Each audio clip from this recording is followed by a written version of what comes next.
You may have heard me talk about the Enneagram. It's a system, and I know some of you know it very well. It's a system, a personality typing system with 9 personality types. And each type has its upside and its downside, but we're eventually have a piece of all of the types in us, but we tend to be more one type than another. And my number is 3. And what does that mean? Uh, Threes are achievers, they're go-getters, they're super productive.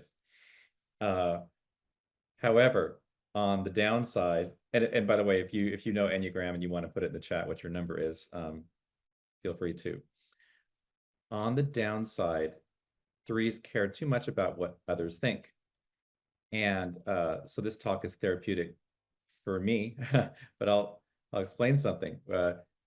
Um, we are supposed to be, or we're known as a 3 nation, where the characteristic of us looking to the outside for what is valuable, so we can have the resume, the curriculum vitae, the talents, the skills, the look what I did, look what I can do, what I'm capable of. We're human doings instead of human beings. And part of that is this 3 nature where we look to the outside in terms of what is valuable, what's acceptable. Okay, I see some people are aware of their Enneagram types. If you've never heard of the Enneagram, you can email me and I can share with you like a 1-pager that I found really valuable when I was first learning it. So whether you follow the Enneagram or not, and no matter what your number is, there is a bit of this characteristic in all of us. We care what people think, or we might care particularly what that one sibling thinks, or what that one friend thinks, or what that one boss thinks. Go on and on. And I'm going to roll back a little bit to tell you a little bit about my history with this. When I was young, I was incredibly shy, and I really, really cared what others thought about me at a very young age. Part of this came from sibling comparison.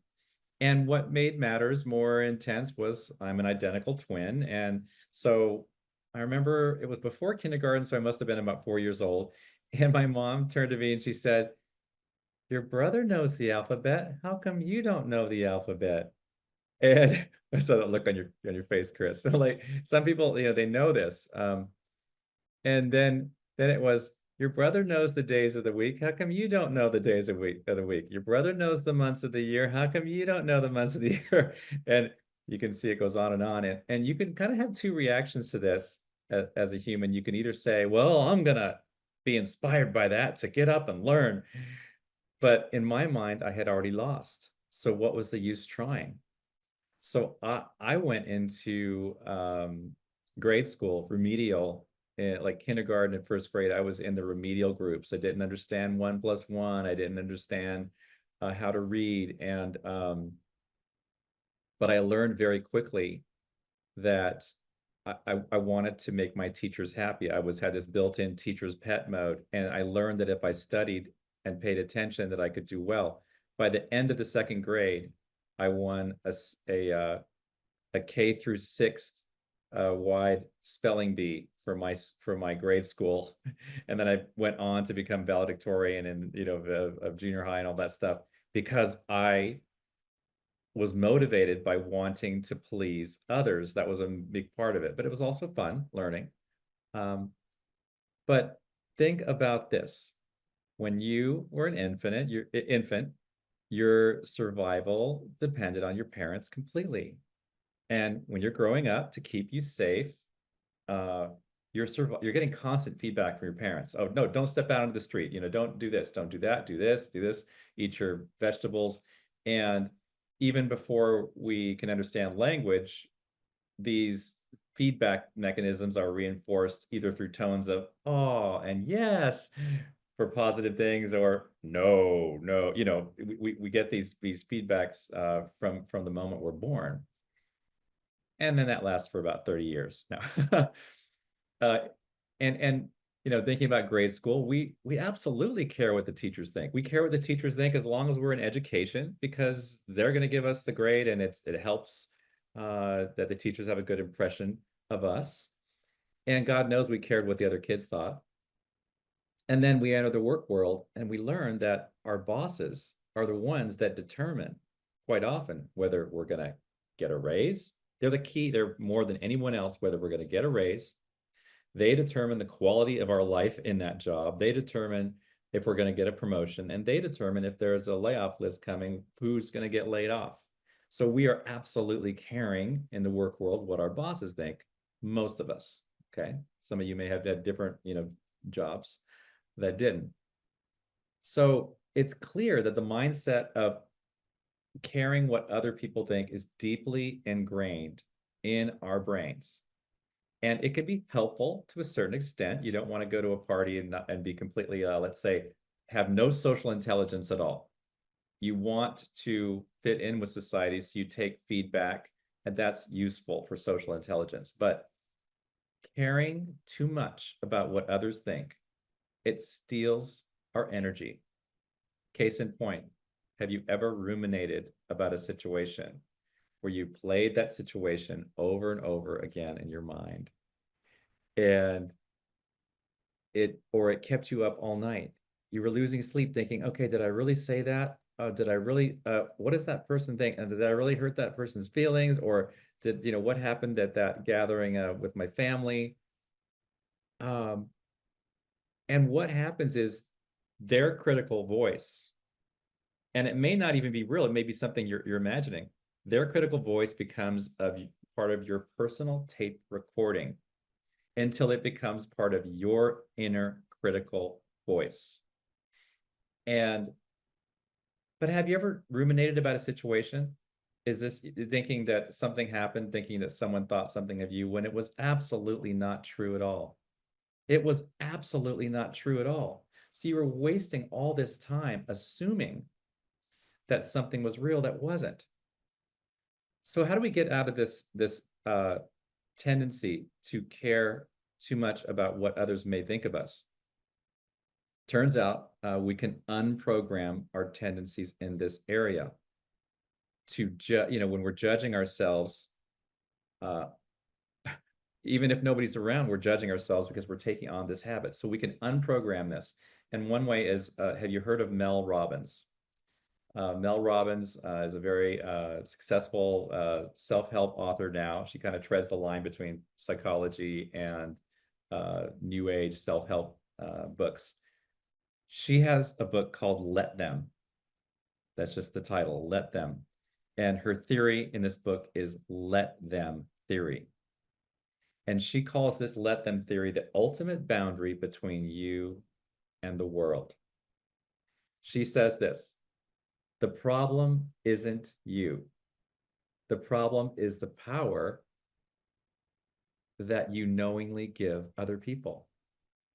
Stop wasting your time, energy, and happiness trying to control those things that you can't control, like trying to control other people's opinions, moods, or actions, and instead focus on the one thing that you can control, and that's you.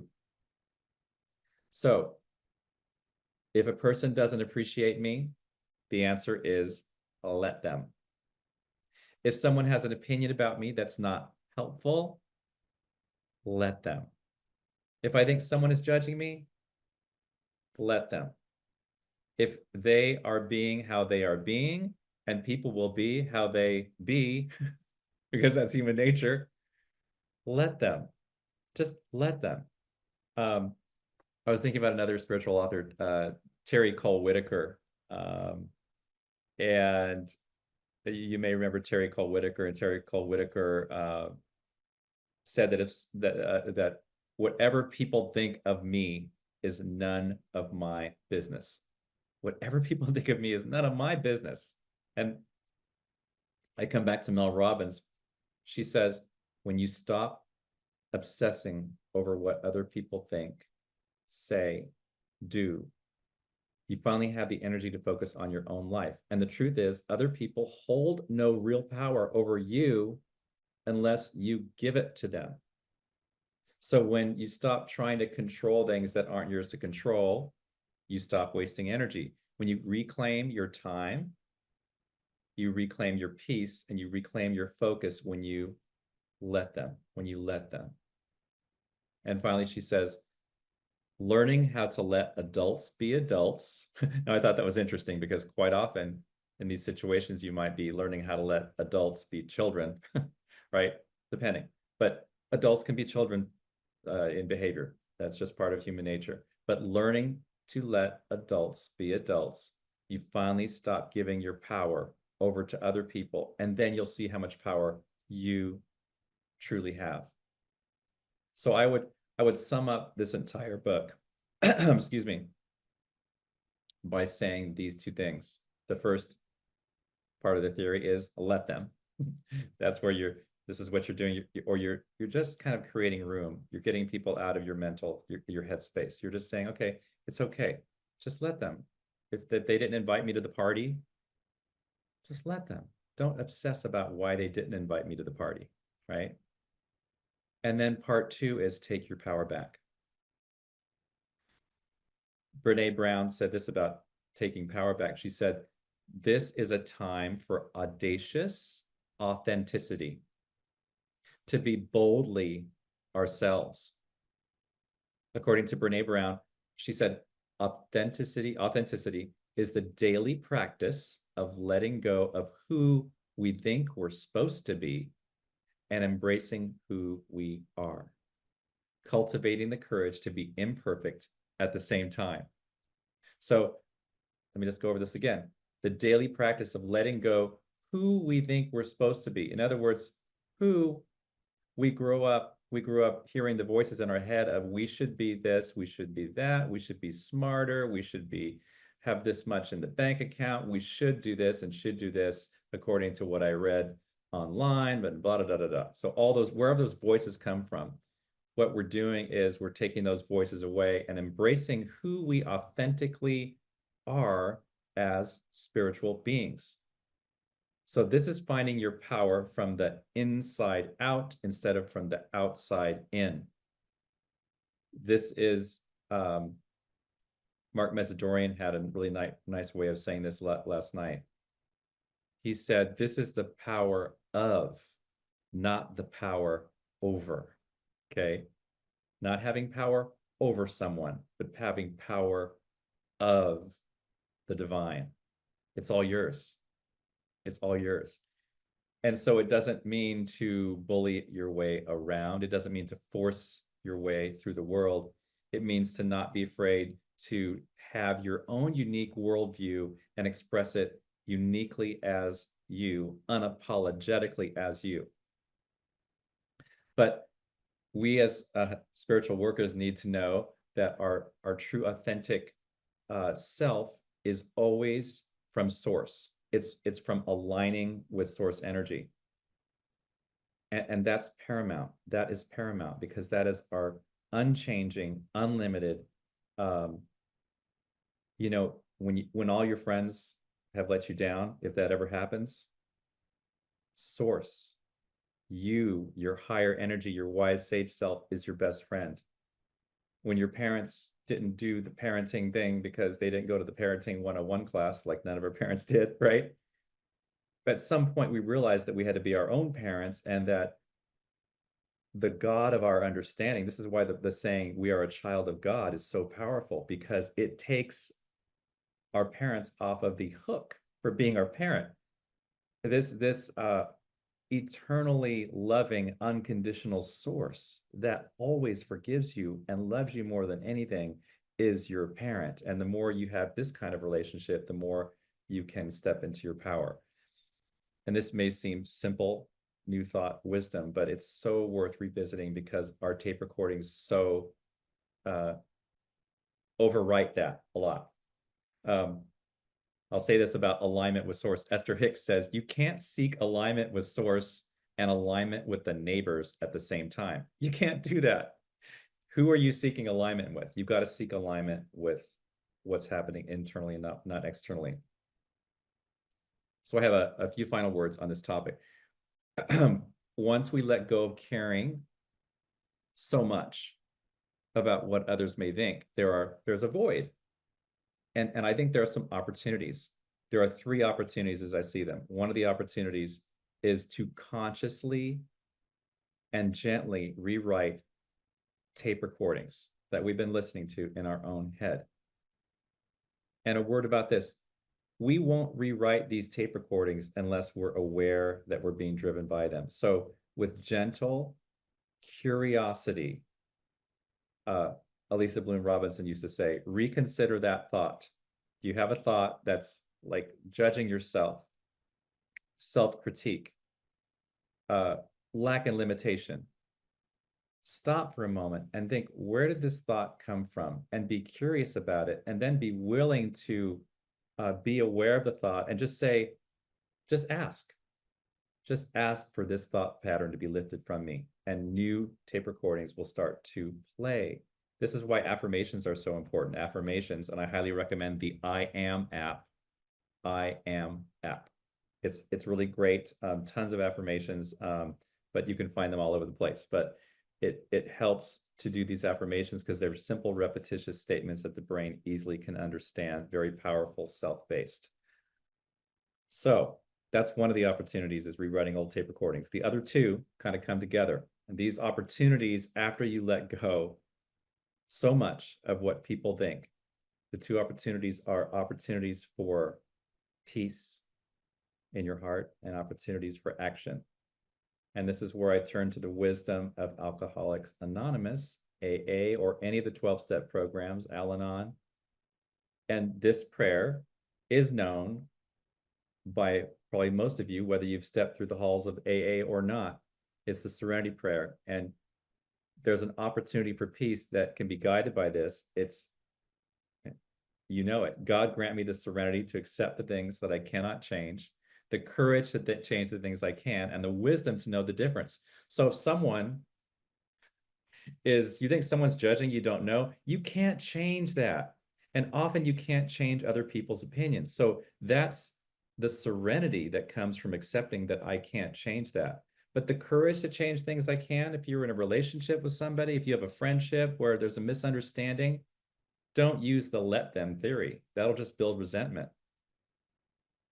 That's where you have to use courage to change the things you can, but not going around chasing society's expectations. Those are things that you cannot change. So there's some further wisdom, and you may or may not know this from every page there's a thing called the Blue Book in Alcoholics Anonymous, and it's a big blue book, and those page numbers don't change. Even if it's in digitally printed or reprinted in another form, the page numbers are fixed so people can reference it, almost like verses and chapters in the Bible.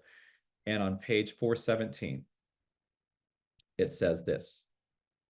It says, acceptance is the answer to all of my problems today. When I am disturbed, it is because I find some person, place, thing, situation, some fact in my life unacceptable to me. And I can't find serenity until I accept that person, place, thing, or situation as being exactly the way it is supposed to be in this moment. And that's the let them theory, right? So you have to just say, okay, it is what it is. And then it goes on to say, I need to concentrate not so much on what needs to be changed in the world as what needs to be changed in my attitudes, in me and my attitudes. Gandhi knew this. This is why Gandhi said, be the change. Because you can try a lot to go change what's happening out there. But if you don't change what's happening in here, if you don't have harmony in your heart, if you don't have harmony in your relationships with the people you spend the most time with, if you don't have harmony in those relationships, how can you exercise and influence harmony in the world? So be the change that you want to see. So in closing, just a couple more things. I would say, get curious about the habit of caring too deeply. Get curious about these thoughts. And trust your highest self. This is your spiritual, intuitive, divine self But when you're doing that, be gentle and compassionate, because for me, I'm going to turn 60 this year. This is changing 60 years of tape recordings and lifelong habits is a life work. We are spiritual workers. I think everybody in this room are healers. You're all healers. That's why you can call yourself a spiritual worker. But you're also doing spiritual work, and you're a spiritual worker because you're not done. As Mark Mesidorian said last night, you're not done. He said, is anybody in this room done? I'm not done. I think that's wonderful. We're all on this journey, and we, he said, are on the cutting edge.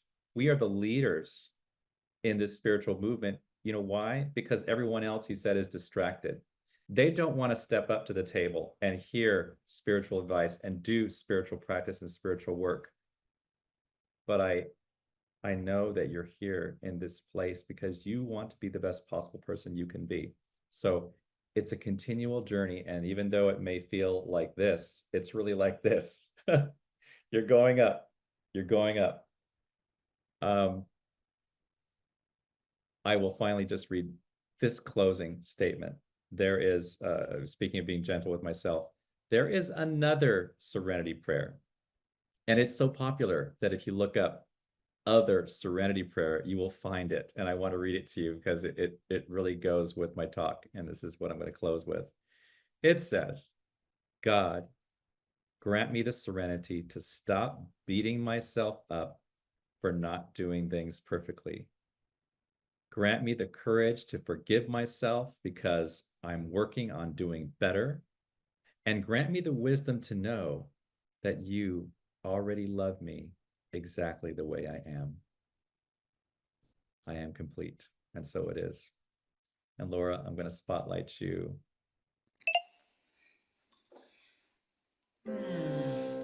So you wrote that, David, that serenity prayer for you? No, you can find it by Googling other serenity prayer. It's a thing. Wow, that was very moving, important.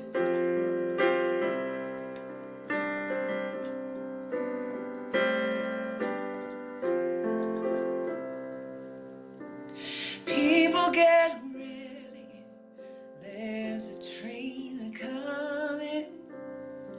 Don't need no baggage, you just get on board. All you need is faith to hear those diesels humming. Don't need no ticket, you just thank the Lord. Do, yeah.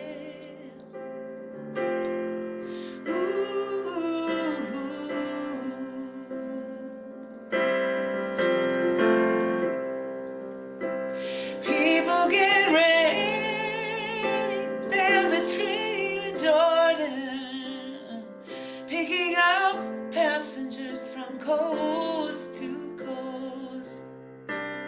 Faith is the key, open the doors and board them.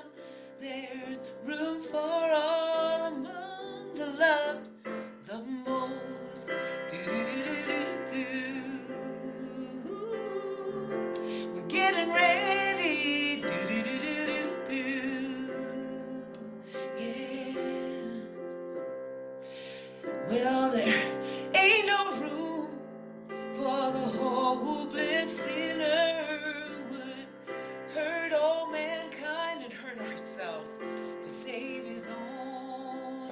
Have mercy on those whose chances are thinner, 'cause there's no hiding place from Spirit's loving throne.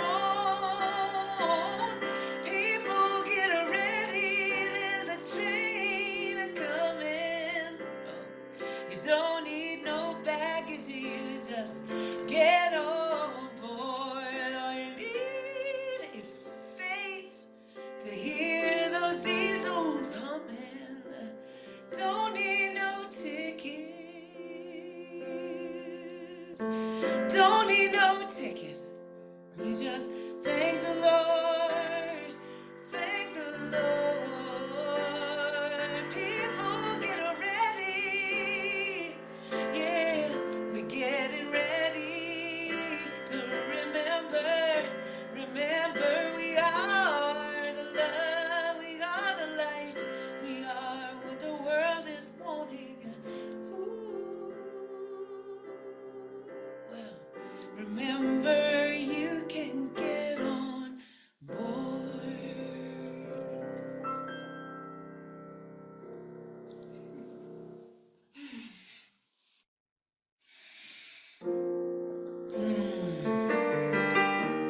love friends.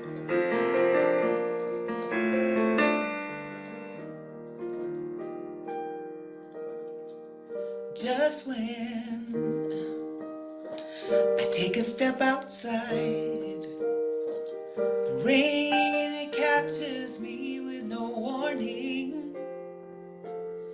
Right before liftoff, what was once light and airy can't catch my breath, poor sweet canary, for the weight on my body. Oh, break me, take me, climb inside. Bring me to a new divide, and I will grow to know a better me. And this time I will lift off and fly high. I will lift off and fly high. Just when I take a step outside, all around I see the empty spaces. No matter how many times on this flight I can barely get the height now. I wanna soar with clean traces. Oh, break me, take me, climb inside. Bring me to a new divide, and I will grow to know a better me, a better me. And this time I will lift off and fly high. I will lift off and fly high.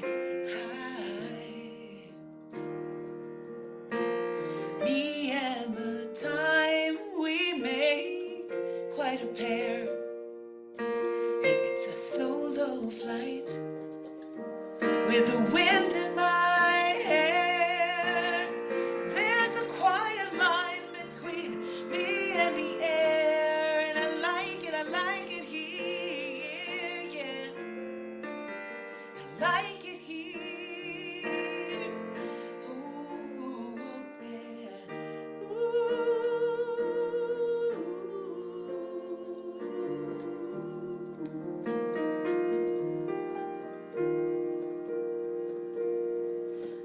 Oh, break me, take me, climb inside. Bring me to a new divide. Oh, break me, take me, climb inside. Bring me to a new divide, and I will grow to know a better me, better me. And this time I will lift off. And this time I will lift off, lift off, lift off and fly. I will lift off and fly. Ooh, I will lift off and fly. I am flying, flying high.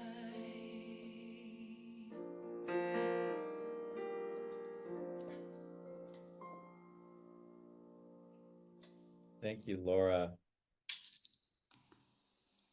And I'm spotlighting Juliet, who's going to lead us on our meditation. Welcome, Juliet. And I'm going to share a slide. I didn't tell you there was going to be this particular slide, but just don't have to change anything about your meditation. Oh, I love that. Hi, guys. Thank you, Laura, for that beautiful, beautiful song. And it's always just such a pleasure to get to hear the voice of God as you. singing through you. So I feel it, and I know that we all do. Thank you.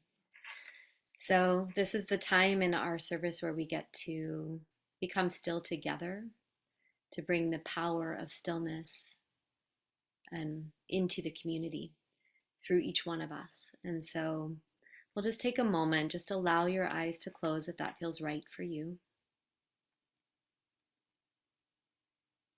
And just begin to feel your breath in your body. Just notice where it's living in your body, where you feel it, where you experience it.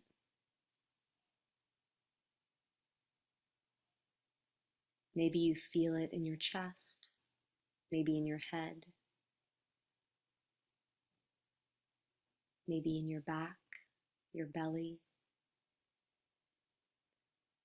Just beginning to notice where you feel your breath in your body without changing it, without judging it. It's beginning the process of becoming an observer to that which is.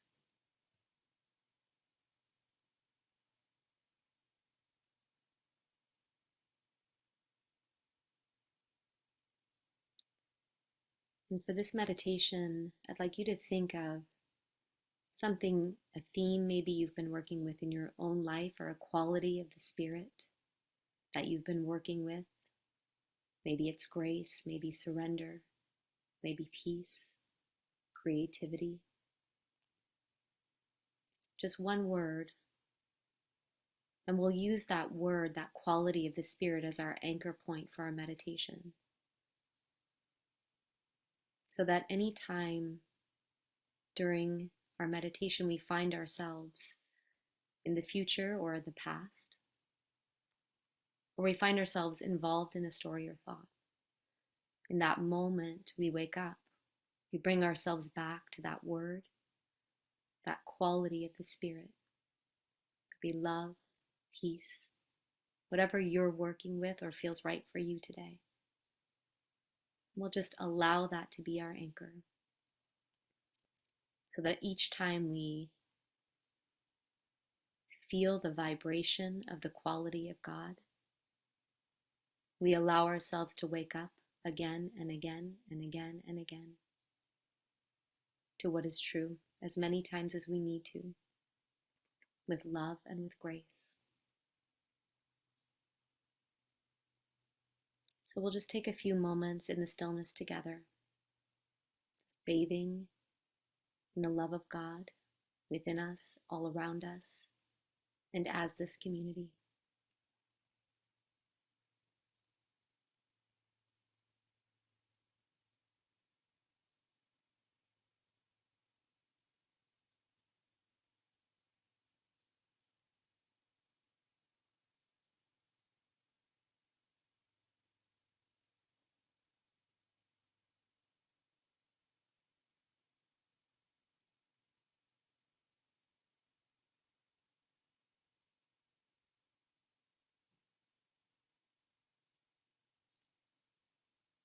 And as we become still, oftentimes we may feel more busy, more aware of our thoughts,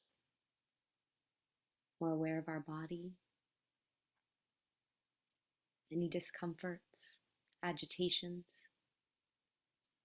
And we just allow all of those things to be exactly as they are, knowing that this is not about getting rid of our thoughts, our discomforts, our bodies, but to be with what is real, what is true,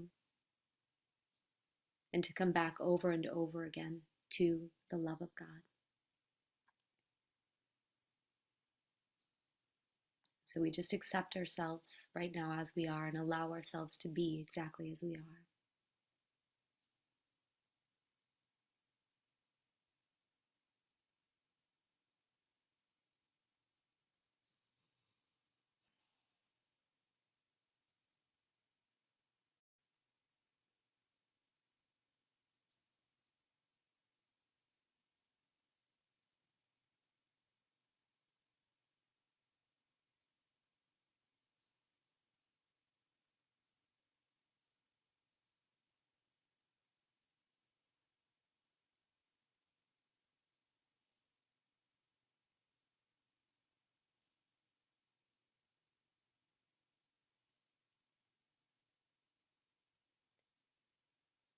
Just noticing, where is your attention?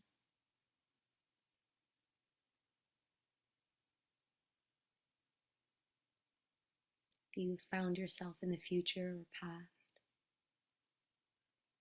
or involved in a story or thought, just allow yourself to say the quality of the spirit silently to yourself and allow that vibration to bring you back into what's true, what's real.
And as we close out this beautiful time of stillness, connection, we take with us for the rest of this service and into our evenings and day the grace and the peace offered here. We allow our hearts to remain open for the beautiful message that will come forward as the service, the beautiful music that will come through Laura, and the beautiful community that surrounds us as we participate in this divine love.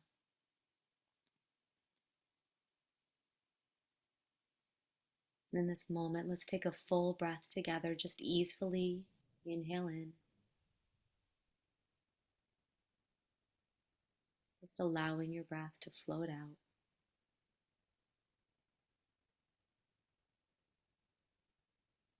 And holding this vibration. As you're ready, begin to allow your eyes to open and bringing your intention and vision back into the space.